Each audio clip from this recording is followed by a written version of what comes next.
Picture this.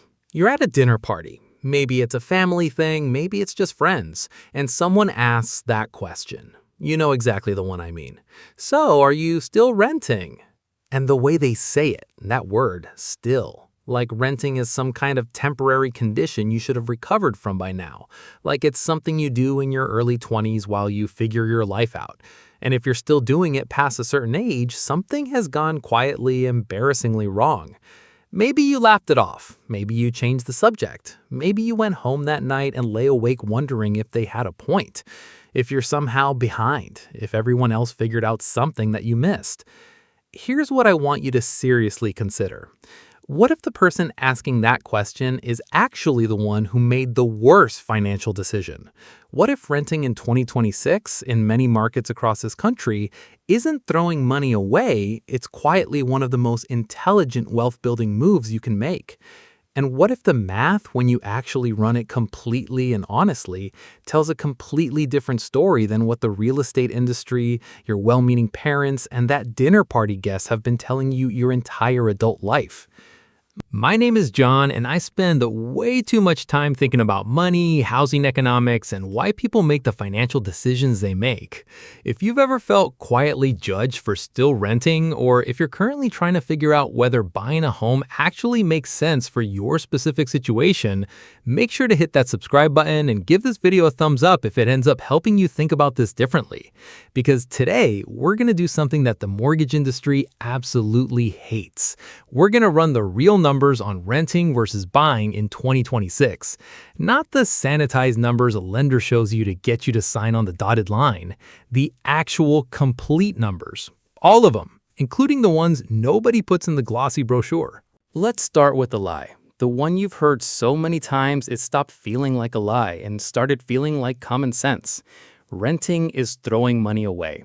You've heard it from your parents. You've heard it from financial influencers. You've probably heard it from coworkers who bought houses 3 years ago and watched prices climb, and now walk around with the quiet confidence of people who think they're geniuses. And on the surface, it sounds completely logical. When you rent, your monthly payment goes to your landlord, and you have nothing to show for it at the end. When you pay a mortgage, you're building equity. You're putting money into something real. You own a piece of something that grows over time. Except, here's the thing. That logic is dangerously incomplete. It ignores approximately half of the actual costs of homeownership, the entire concept of opportunity cost, and the very specific financial reality of 2026, which is about as different from a rotary phone as a smartphone is. The rules your parents used to evaluate this decision were calibrated to a housing market that no longer exists. And continuing to apply those same rules to today's market is exactly how people end up house poor, asset rich on paper, and quietly miserable in a home they can't actually afford to enjoy. Let's use a real scenario. You're buying a $450,000 home. Not a mansion, not even a particularly impressive house. In most major U.S. markets right now, $450,000 gets you something fairly normal. Maybe 3 bedrooms, a decent neighborhood, nothing extravagant. You put down 10%, which is $45,000 cash. That leaves you with a $405,000 mortgage. At current interest rates sitting somewhere in the 6.5 to 7% range, depending on your credit, your monthly principal and interest payment lands at approximately $2,700. That number is where most people stop when they're calculating whether they can afford to buy. But that is not your actual monthly cost of owning that home. Not even close. Add property taxes. Depending on where you live, you're looking at anywhere from $4,500 to $9,000 per year. Let's use $6,000 annually, which is actually conservative for most markets. That's $500 per month going to your local government regardless of whether you like what they're doing with it. Add homeowners insurance, which has increased dramatically over the past few years thanks to climate-related events making everything more expensive to insure. Budget $200 to $300 per month, depending on your location, flood zone status, and coverage level. Let's call it $250. Add PMI, private mortgage insurance, because you only put 10% down and the bank wants to protect itself until you have 20% equity. That's another $200 to $350. Let's add it at $275. And then there's the one that everyone conveniently forgets when they're sitting at the kitchen table doing affordability math: maintenance and repairs. The standard recommendation from financial planners is to budget 1% of your home's value per year for upkeep. On a $450,000 home, that's $4,500 annually, or $375 per month. And before you tell yourself that number sounds high, understand that it's not. Water heaters fail, roofs wear out, HVAC systems die at the worst possible moments, plumbing surprises you. One significant repair event can consume 2 or 3 years of that maintenance budget in a single weekend. The 1% rule is not pessimistic. It's what professionals recommend after decades of watching homeowners get blindsided by the cost of actually maintaining a property. Now, let's add it all up honestly. Mortgage principal and interest, $2,700. Property taxes, $500. Homeowners insurance, $250. PMI, $275. Maintenance and repairs, $375. Your total baseline monthly cost of ownership is $4,100 every single month, before utilities, before any HOA fees if your neighborhood has them, which a growing number do, before emergencies, before the inevitable capital expenditures like new appliances, landscaping, or the deck that needs replacing. Just a predictable, expected cost of owning that $450,000 home. Now let's look at what renting the same type of property actually costs. In most markets where a home sells for $450,000, a comparable rental property, similar size, similar neighborhood, goes for somewhere between $2,000 and $2,600 per month. Let's use $2,400, which is a fair middle estimate for most markets with that price level. As a renter, your monthly housing cost is $2,400. The homeowner's monthly housing cost is $4,100. That is a $1,700 difference every single month. $20,400 per year. Now, here's the question that actually matters. Where does that $1,700 go? Because it doesn't disappear. The renter has it. The homeowner doesn't. And what the renter does with that money is the entire ballgame. If the renter spends it on restaurant meals and weekend trips and gradually inflating their lifestyle, then yes, renting might actually produce worse financial outcomes. That's a real risk, and it's worth naming. But if the renter does something specific and intentional with that $1,700 every single month, the math shifts dramatically. Let's talk about what happens when that money gets invested. $1,700 per month invested consistently in a diversified index fund, averaging 8% annual return. Over 10 years, that doesn't just add up to $204,000, the amount if you stuffed it in a mattress. Because of compound growth, after 10 years, you're looking at approximately $312,000. Over 20 years, that number climbs to roughly $1,018,000. The renter who consistently invests the monthly cost difference becomes a millionaire before the homeowner even finishes paying off their mortgage.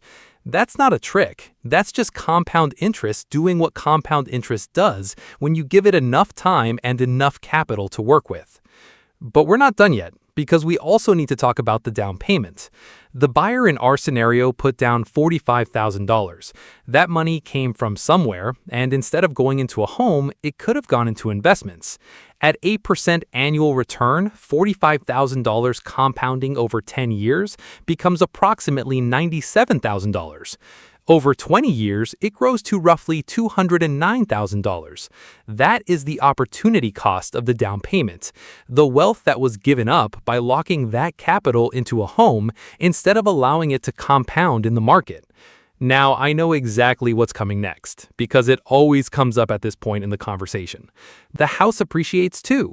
The homeowner is building equity the whole time. And that's true. Home values do generally increase. The long-term national average for home appreciation sits around 3 to 4% annually when you smooth out the cycles and measure over decades. So that $450,000 home after 10 years at 4% annual appreciation is worth approximately $666,000. The homeowner has gained roughly $216,000 in home value. That sounds genuinely impressive, until you account for what they actually spent to get there. Over 10 years, the homeowner paid $4,100 per month for 120 months. Total housing expenditure, $492,000. Their mortgage balance after 10 years, without extra payments, sits at approximately $355,000. So their actual equity, what the home is worth minus what they still owe, is about $311,000. But they spent $492,000 in total housing costs to build that equity. When you measure net financial position, what they spent versus what they gained, the picture becomes a lot less flattering than the headline appreciation number suggested. Meanwhile, the renter who consistently invested the monthly difference and the down payment, after 10 years, their investment portfolio contains approximately $409,000. The $312,000 from monthly contributions, plus the $97,000 from the compounding down payment. And their total rental expenditure over 10 years at $2,400 per month was $288,000. The renter spent less, holds more liquid wealth, and carries zero exposure to a single geographic real estate market. Their net financial position is stronger, their assets are diversified, and they can access their money without paying a real estate agent 5% to do it. Here's something else that almost never shows up in the rent versus buy conversation: the break-even horizon. This is the minimum number of years you need to stay in a home for buying to actually beat renting mathematically, and it is consistently longer than people expect.